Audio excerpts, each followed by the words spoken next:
Hey doll! Currently there are 6 men on Scotland's most wanted list, all of whom the authorities have been desperate to catch. Each of the individuals we are going to cover today have committed dangerous and violent crimes, from abduction and organised crime to murder. Despite some of these crimes being committed decades ago, police have still been unable to bring these Scottish guys to justice. Everybody on this list has some kind of connection to Scotland, so it is possible that some of these guys have left, but perhaps they remain close by. If you've seen anybody on the upcoming list, contact Scotland Police on 101 or CrimeStoppers. Derek McGraw Ferguson. Derek McGraw Ferguson was born in Glasgow in 1964. He is described as having blue-green eyes, short and balding brown hair. One particular defining feature to look out for in Derek is that he is missing the top bit of his ear. But he is no Van Gogh. Derek is wanted in connection with the brutal murder of Thomas Cameroon on the 28th of June 2007. The murder took place in Auchinarian Tavern, a pub in Bishopbriggs. Thomas Cameroon, who was 49 at the time of his murder, is understood to have left the pub where he worked at about 7 p.m. to speak to 2 men in a car parked opposite a row of shops. A few minutes later, Thomas, dad of 3, was shot. The 2 men fled while the pub customers and co-workers rushed outside to try to save Thomas's life. But unfortunately, his wounds were too severe. The Scottish police aren't 100% on where Derek is. They think he's either in Scotland or he could have fled to Spain. Spanish police have issued appeals over the years to trace the Scottish fugitive. Derek is described as dangerous and possibly armed, and is most likely living under a different name. So if you see this man, Derek Ferguson, call your local or national police. There is a £10,000 reward involved.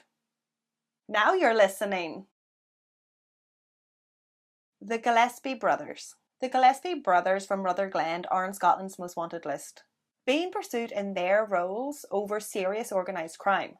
They are also thought to be responsible for one of East Kildare's most brutal attacks. James, who is about 6 foot, medium build with dark hair, and his younger brother Barry, who is a little bit shorter, 5'10", stocky build, also with dark hair. These 2 are wanted in connection with the abduction, torture and murder of Robert Allen in 2015. Allen was snatched from his home in Barnsley and kneecapped in a 2-day torture ordeal. Allen was then shot 3 times and then they dumped his body. Well, he was alive, but they dumped him on the side of the road. Allen was found by members of the public and thankfully he survived, but that's still a lot. They gotta pay. Posing as property developers, James uses the pseudonym James Gardner, while Barry uses the name Eamon Fitzpatrick. How dare he use an Irish name? The Gillespies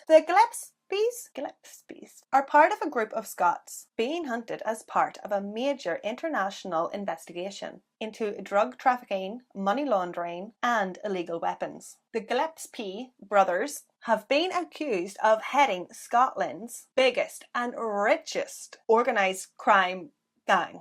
Not only are they wanted for this and for the attempted murder of Allen, they were also one time implicated in the murder of Glasgow drug dealer Martin Toner in 2004. It is thought that the cocaine kingpin brothers are hiding now in either Brazil, Spain, Tenerife or Portugal. Police say that the Gillespies are highly dangerous, so if you see them, don't start anything, don't go near them, they're dangerous. Just contact the local or national police, inform them, yo dude, they're here. And for information leading to their arrest, there is a 5k reward for each brother.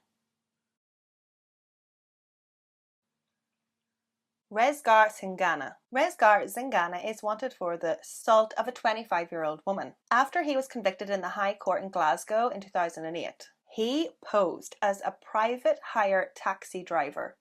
He collected the woman on Argyle Street and drove her to a location where he brutally assaulted her. After he was convicted, he failed to appear for sentencing a few days later.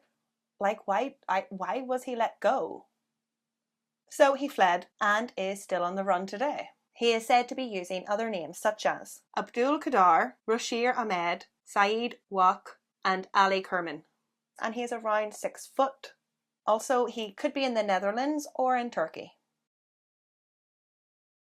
Mark Quinn. Mark is no longer on Scotland's most wanted list, but he was for a long time. Mark spent 7 years on the run as a fugitive. The former boxing coach was tailed by detectives, and they found him using an empty nursing home in Scotland as a factory. What was the factory for? The factory was for an £11 million highly sophisticated drug operation. These drugs were transported all over the country. Detectives were sure that Mark had fled to sunny Spain. So, in 2019, his mugshot was plastered onto a National Crime Agency van. The van was then driven around Spain's Costa del Sol.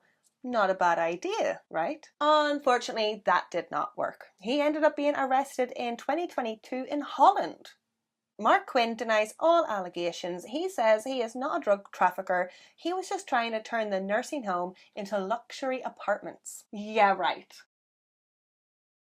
Jonathan Kelly. Jonathan is said to be around 6 foot in height with a stocky build and brown hair. Stocky build is weird, right? Because you think of stocky as like shorter, stocky, but I don't know. Yeah. Stocky but tall with brown hair. Jonathan has blue-green eyes, and like most men, sometimes he has a beard, sometimes he doesn't. Scottish police say that Jonathan has a strong Scottish accent, so keep an ear for that. But his most defining features are his scars. Scars from violence. He has scars on the left and right-hand side of his face, as well as on his arms and on his right hand. Not surprisingly, Jonathan has been described as extremely violent and poses a high risk to the public and the police. Jonathan was convicted to over 16 years in prison. The offences he was convicted of include assault to severe injury, danger of life, robbery, breach of the peace,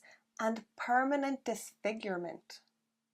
Tacked on top of those, in prison he was also found to have sharp objects on him. In one of Jonathan's most serious assaults, Jonathan Kelly stabbed and paralysed his victim using a machete. Then, for some reason, in 2013, he was released on licence, and he just never went back to prison. He just didn't turn back up. Why would you let him out? I blame you. Well, not you, but I blame them. Jonathan still has 10 years of prison left to serve. I don't know why they released this guy, but he is out there somewhere. If you see him, do not approach him. He might have a machete. Who knows? But do contact your local or national police. Okay, so that was Scotland's Most Wanted. Keep your eyes peeled. They're out there somewhere. We can take them down together.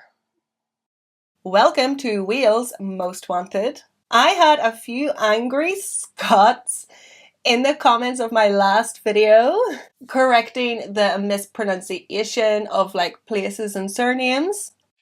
It was tricky, guys. Some of those words, I struggle with Irish places and surnames, yet alone Scottish ones. Sorry.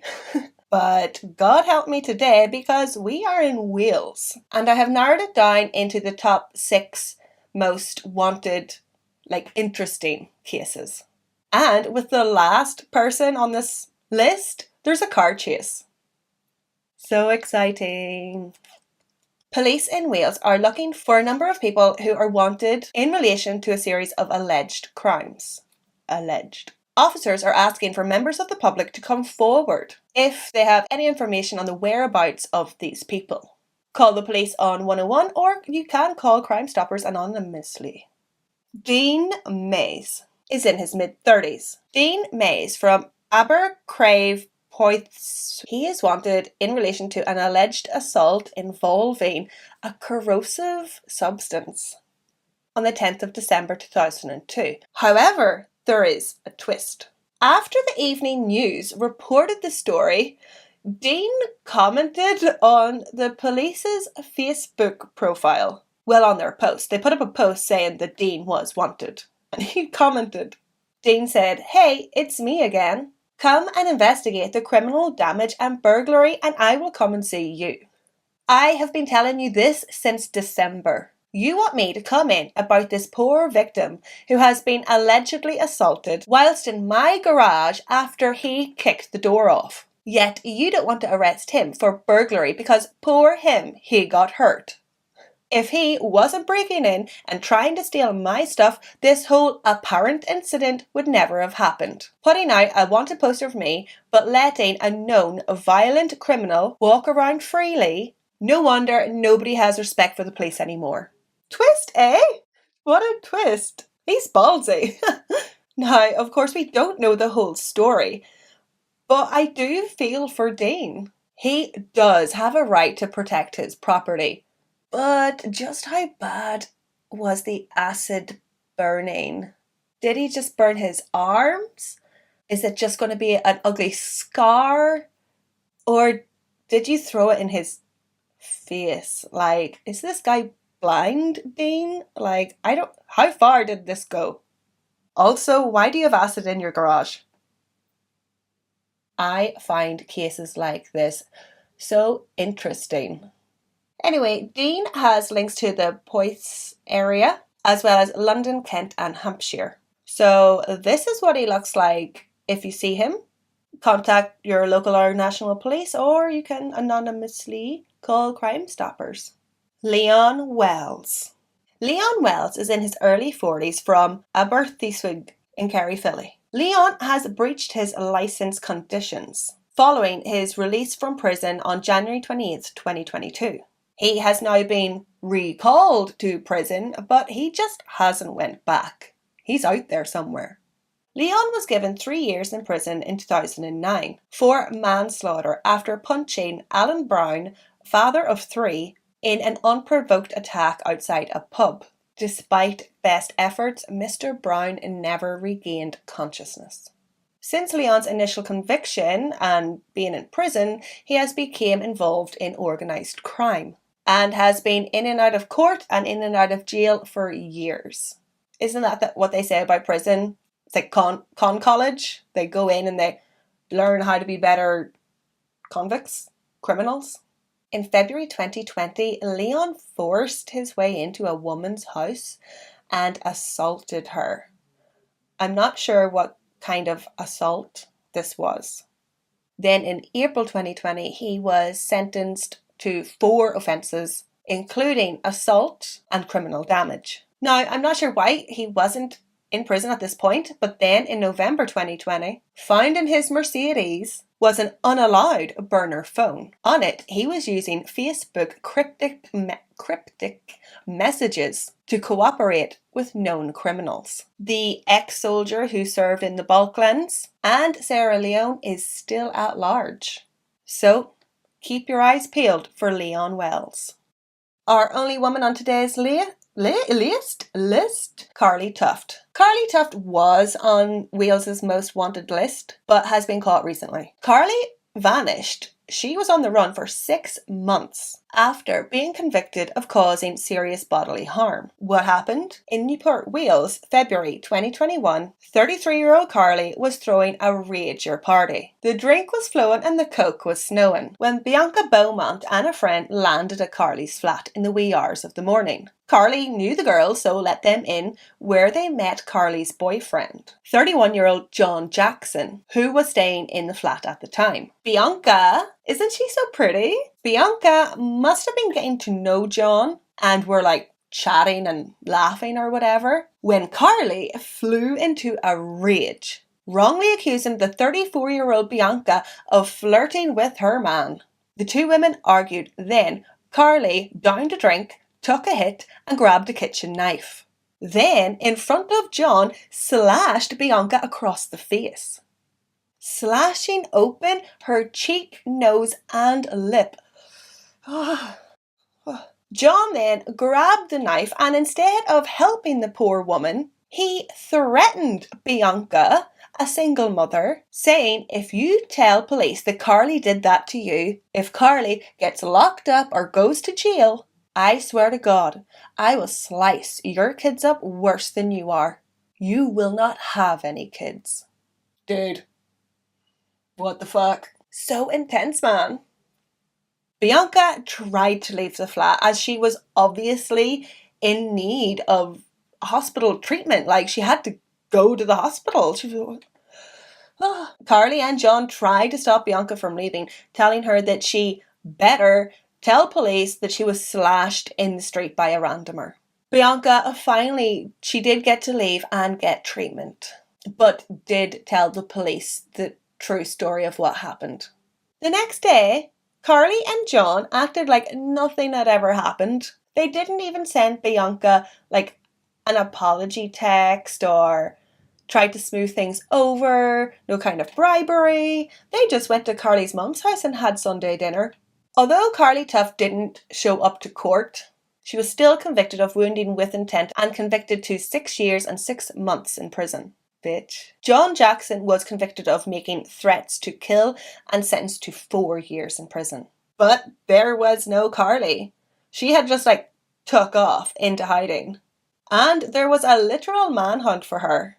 Carly, who was already known to the police for having a violent history, was finally caught in January 2023 and was slapped with 3 extra months on her prison sentence.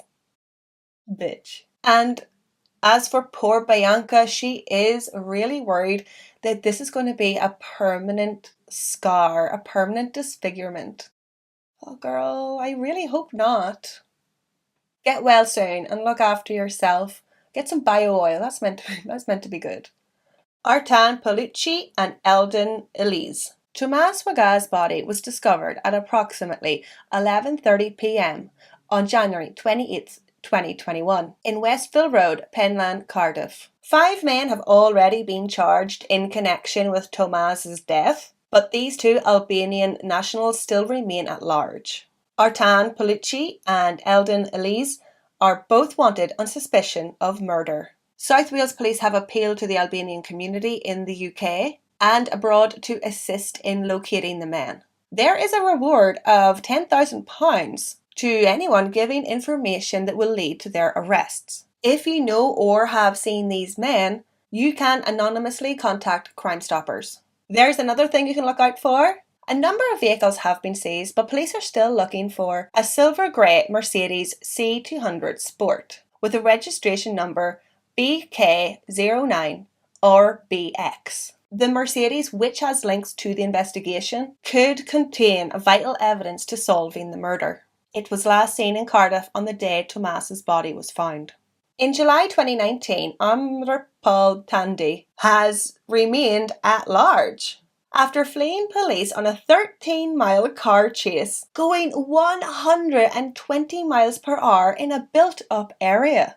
A police officer on a motorbike noticed a Citroen C4 tailgating another car. The officer also noticed that the Citroen did not have a front number plate, which is illegal, and overtook in a hatched area. The cop turned on his blue lights and approached the car, which immediately accelerated to 90 miles per hour. As the Citroen approached St. Nicholas, a village with a driving restriction of 30 miles per hour, the Citroen then hit a Volkswagen Fox and sped off. He flew past and sped through the village. The poor Volkswagen was written off. Amrapal then drove through Bonvilston at 70 miles per hour in a 40-mile zone and reached 110 miles per hour on the Cow Bridge bypass. Amrapal then went the wrong way around a roundabout and smashed through traffic cones. Another police officer joined in the chase and tried to use a stinger, whatever that is. I think it's when they do that. But the police couldn't find a suitable place to do it. The Citroen was just going too fast. Amrapal then hit 120 miles per hour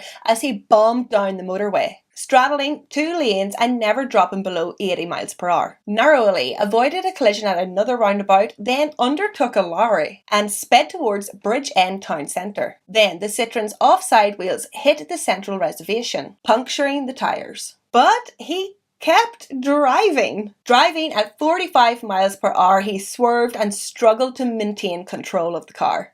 Finally, an officer was able to pull alongside Amrapal, who then fled the Citroen. Amrapal was found cowering behind a wall, where he was arrested. Pat-down revealed that he had weed on him and a thing to smoke it with. Breathalyzer showed he had been drinking, and his mother was in the passenger seat. Worst son ever. Oh God. What a day. In court, Amrapal's excuse was, "I'm not going to lie, I tried to avoid you because I'm banned." Yes, turns out Amrapal only had a week left on his driving ban. Amrapal was fined and disqualified from driving in 2011, but he didn't learn his lesson. In 2015, he was given penalty points for driving while on his phone. Then in 2017, he was given more penalty points for criminal damage and driving without care. He must have crashed into somebody. Bringing us up to 2019, when he was disqualified from driving for 6 months. Amrapal, 31 years old, pled guilty to the charges. His lawyer argued that Amrapal has severe anxiety and relies on alcohol and cannabis. And that day he acted in a moment of panic. Amrapal, a Freshways milk employee, did not want his license revoked because he was hoping to become the milkman and drive for the company. Be like the fastest milkman. Pew, pew, pew. According to his lawyers, Amrapal is petrified of going to prison, fearful of custody, and will do anything to atone to society, except for drive responsibly. How many chances have you been given? It's the bus for you from now on. Amrapal was given 18 months in prison and then is to be disqualified from driving for 2 years once he's released. After these 2 years, he will have to pass an extended intensive driving course. Although Amrapal Tandi has not shown up to do his time. And he is on the lam somewhere, driving like a maniac. So if you see him, but you probably won't because he'll be driving so fast, contact your local police or CrimeStoppers. There are quite a few men on England's Most Wanted, so I have narrowed it down to the most interesting 6. Everybody on this list is either from England or has committed crimes in England. So they may still be in England, or some of them may have left. If you know or have seen anybody on this list, you are urged by the police to contact the National Crime Agency. We are starting off today with a heavy hitter. Alan Foster. Alan Foster is 5'7" and in his mid-40s and is one of the UK's most wanted fugitives. Alan is alleged to have executed father of 7 David Noddy Rice on the 24th of May 2006 at the Marston Bay car park in South Shields in a gangland killing. David, who was a known criminal, was lured to the car park on the pretext of discussing a debt. At the car park, he was shot 9 times.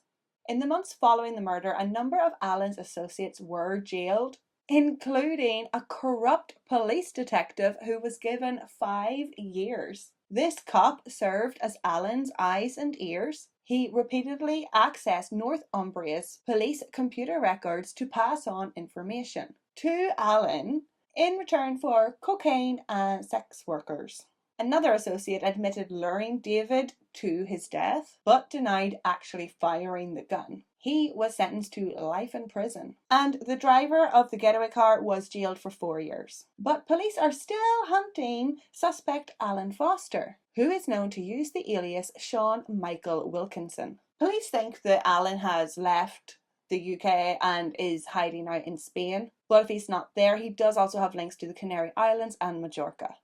Majorca? Police have weirdly dubbed him the Mr. Big behind the killing, which is weird because Alan is quite short and looks more like Mr. Bean than Mr. Big. There has been an international appeal for Alan since 2008. Alan is also wanted for 2 other offences: conspiring to supply controlled drugs and also for the theft of a diamond ring. A reward of up to £5,000 has been offered by CrimeStoppers for any information leading to Alan Foster's arrest. Alex Mail, who I'm sure thinks he's an alpha male. Alex Mail, alpha male. Joke. Alex is about 6 foot, blonde hair and muscular. I'm not sure why. I mean, like, they took a mugshot photo of him, they had him, but police don't know his age. He's estimated to be between 25 to 30. But to me, he looks mid-30s in this photo. No? Alex has a number of distinctive tattoos, including a skull on his Adam's apple. His right arm has a full tribal sleeve that goes onto his chest. And on his left arm is a full sleeve of his family tree. Oh. He has an angel on his back, live tattooed on his right hand, and love tattooed on his left hand. Just so when he's beating people up. Live, love, live, love, live, love. I love you, mate. His left hand also has a swallow and there's 3 stars on his wrist. Why do criminals get so many tattoos? It makes them so identifiable. What is that all about? If you're doing shady business, like, don't you want to blend in? Alex Mail has been wanted and on the run since 2020. He is alleged to be a regional distributor of drugs across the southwest of England, buying and selling drugs and managing other distributors who worked under him. Very organised. Alex is accused of money laundering, conspiracy to supply cocaine and ketamine, and conspiracy to acquire a firearm. Oh dear. So if you see him, do not approach. He may have a gun. Instead, just contact the National Crime Agency. Number 3, I think we're on. Jack Mail. Wait. Mali? Is his name Mail also? Mail?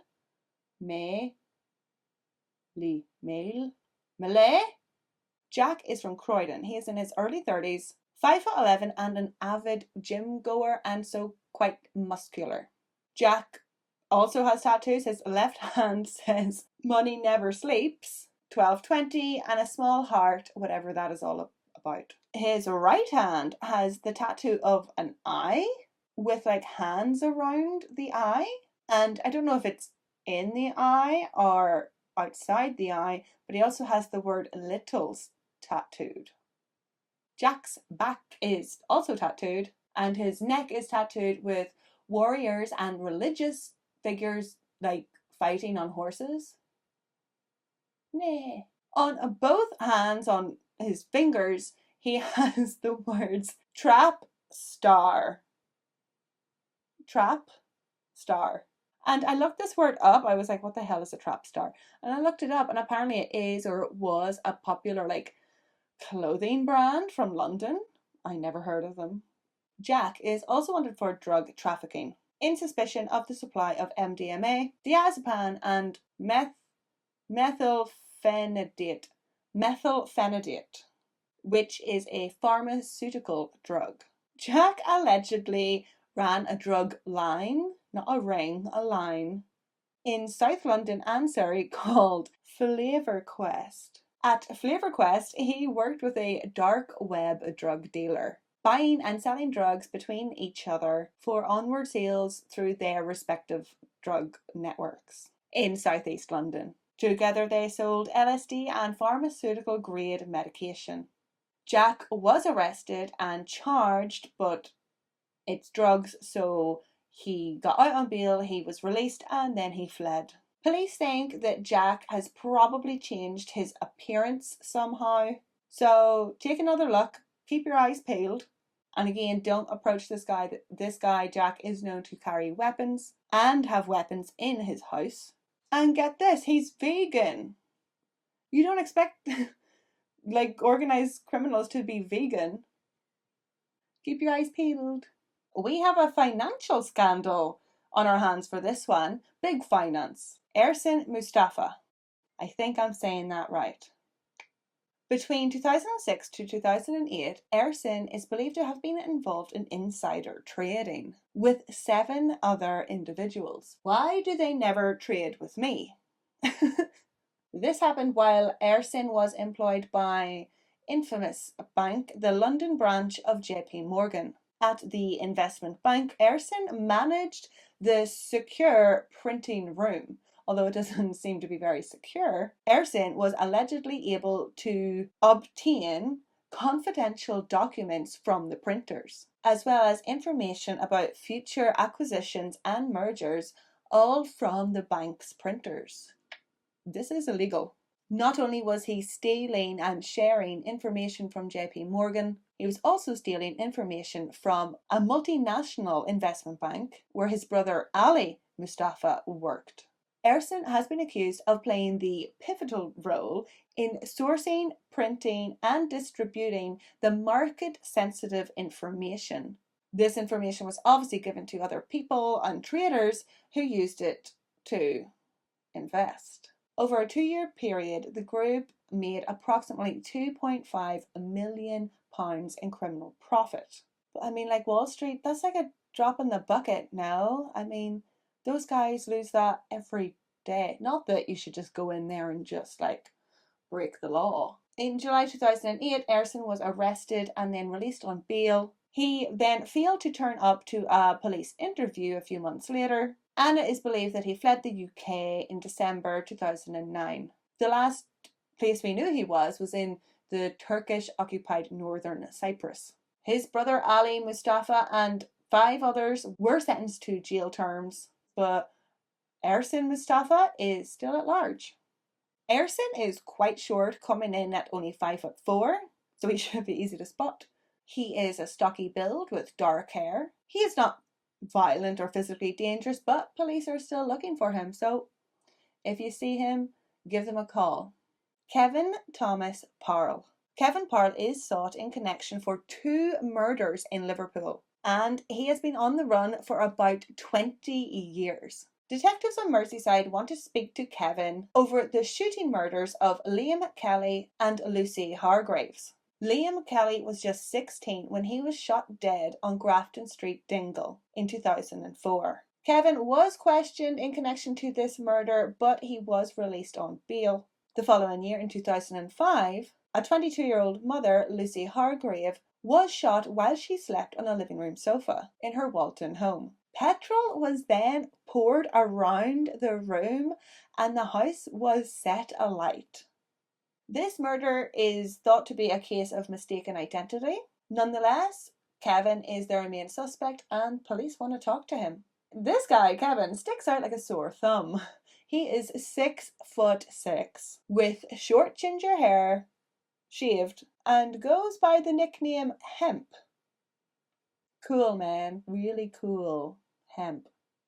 Some acquaintances claim that Kevin is dead, but some detectives argue no, they have received sightings of Kevin in Europe, Asia, and many in Spain. So if you see this 6'6" ginger murderer, give the NCA a call. And lastly, this guy, Christakis Philippipou. Between 2004 and 2006, Christakis and his co-defendants repeatedly acquired and set up from scratch travel agency businesses in London. The travel agencies attracted many customers by offering ridiculously cut prices. These holiday prices were so low that other travel agency companies couldn't compete and went out of business. Of course, these super cheap holidays that nobody can compete with was too good to be true. These companies were fraudulent. In each case, the travel agency took the customer's holiday money and just didn't give them a holiday. Not the biggest crime in the world, seeing as we just covered a guy who murdered 2 young adults, a child and a young adult. But this was quite a far-reaching scam. It's estimated he defrauded 20,000 people. 20,000. That's a lot of people. Christakis stole an estimated £6 million. Christakis is known to go by another alias, Christakis Chorosotodomou. Christakis is about 5'5". He is in his mid to late 70s. He's getting on. And he has grey receding hair. So if we want Christakis to answer to what he did, call the National Crime Agency. I forgot what it was called. Let's get into the most wanted criminals in Ireland at some point. 1. James Starvick. James was born in Dublin, Ireland on the 3rd of June in 1983. He is an itsy bitsy teeny weeny man, coming in at only 5 foot tall. He has dark eyes, dark hair, and apparently he can speak Irish, which is cool. James is wanted for murder, which is not cool. It is possible that James Starvick is going by an alias or false identity. He could be going by the name Niall James Byrne. On Friday evening, the 7th of October 2011, 31-year-old Dutchman Adam Sovereign Radoslag was killed at his home in Midgeldrecht. Police in the Netherlands immediately launched a manhunt for Dubliner James Starvick. James was 28 years old at the time of the murder. According to witness testimony, it became evident that Adam was in conflict with a man named Niall James Byrne. Witnesses seen the two men arguing shortly before Adam's death. The perpetrator of the murder quickly fled, and police were sort of stalled. They were delayed because they were actually looking for this guy called Niall James Byrne.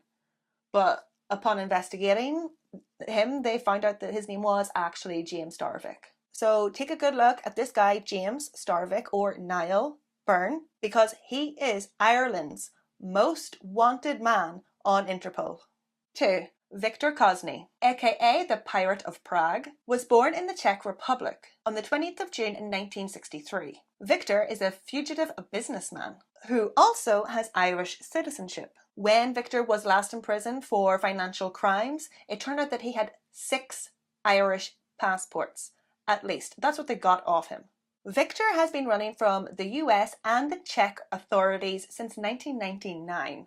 Viktor allegedly was the mastermind behind an international fraud scheme and a bribery ring across several countries, conning 250,000 shareholders out of almost $470 million. Viktor graduated from Harvard Business School in 1989 with a bachelor's degree in economics. Later in life, Viktor bought his way into Irish citizenship. He became an Irish citizen under the Irish Passport Scheme, or Passports for Sale Scheme. It is way before my time. So because he invested $1.5 million in an Irish software company, he was given in exchange a passport. Like, that's just weird to me. That is how he became a citizen. You just bought your way in. Apparently this scheme is like no longer. At one point, Viktor owned property in Ireland and used his Irish citizenship to run for European Parliament in 2004. I don't think it worked though, because he was imprisoned next year in the Bahamas. In 2007, he was released from prison, but he didn't seem to have left the Bahamas. The US have requested extradition, but the Bahamas are refusing to extradite. I mean, the Bahamas is like a tax safe haven, so they want to show to wealthy businessmen that they can be trusted. Viktor is currently living the life in the Bahamas. He lives in a gated community with a boat, a mansion, and enjoying weekends on the beach. But in the off chance that Viktor does return to Ireland, this is what he looks like, and you should alert the authorities. He can't possibly stay in the Bahamas forever. Well, he probably could. 3. Sligo man Thomas McGinn. Thomas is wanted by the United States. He has been indicted on 25 charges to defraud the US government and export military goods. Thomas has been accused of smuggling over $117 million worth of illegal military parts and technology to Iran. All this done from his little cottage in County Sligo. Not the actual cottage. Thomas was last seen in Sligo in 2014. If you see him or his son who is helping, contact the national or local police. 4. This one is a little bit on the fence for me. I feel like I really want to know more whether or not this couple should be turned in. I'm sure some of my listeners and watchers will recognise this case once I explain it.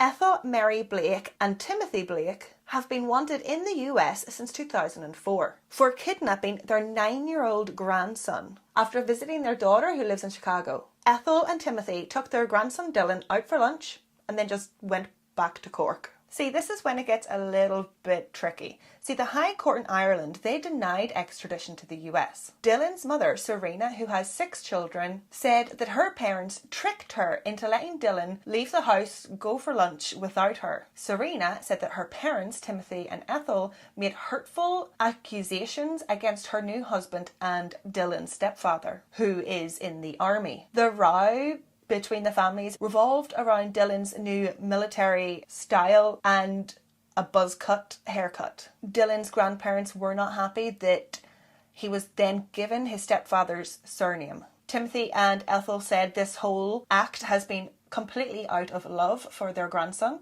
who told them that he had an awful life and wanted to return to Cork. Dylan had in fact lived with his grandparents for years after the death of his father, Serena's first husband. The Blakes face 1 charge each of aggravated kidnapping, an offence that carries a maximum of 30 years in prison.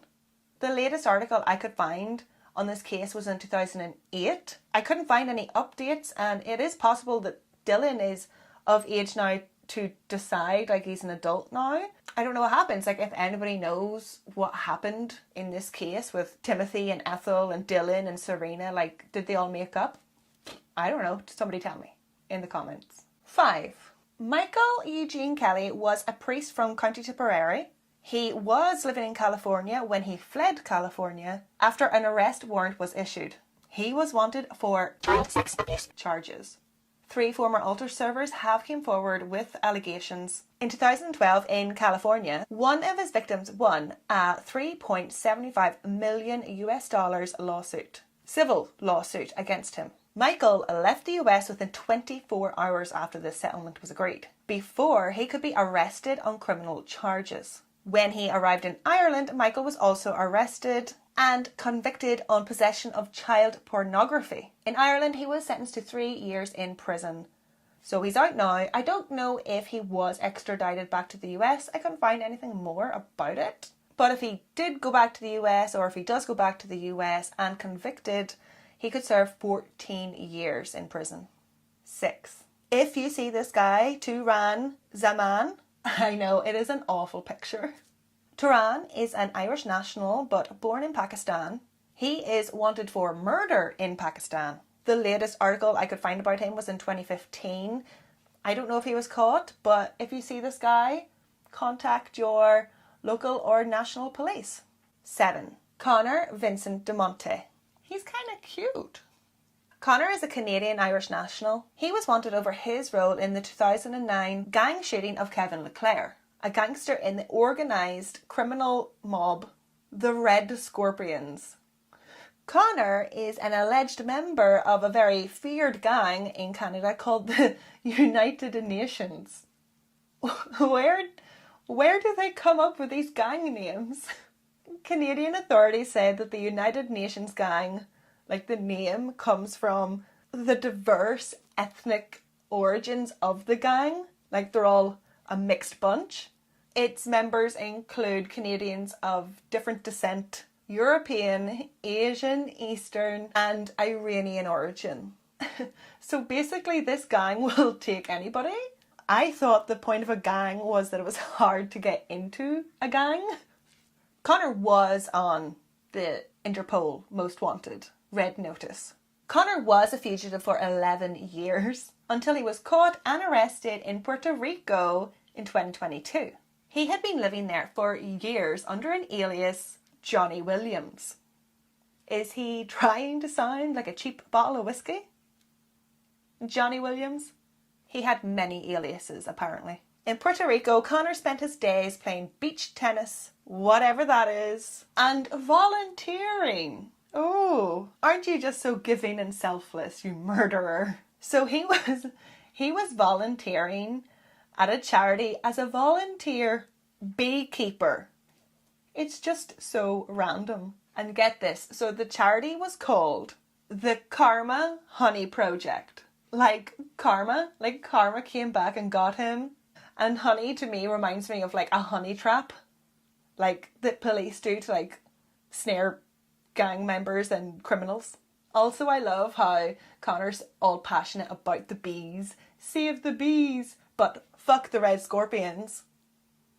So no need to look out for Connor because he has been caught, thankfully.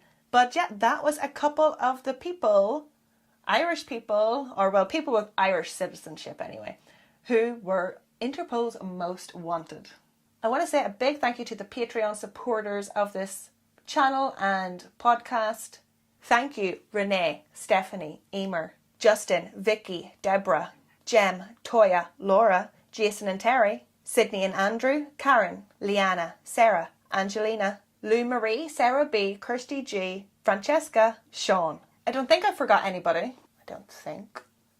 Thank you guys, and thanks for watching, doll. If you have a true crime, Irish or British idea or video idea, please let me know in the comments. Slán!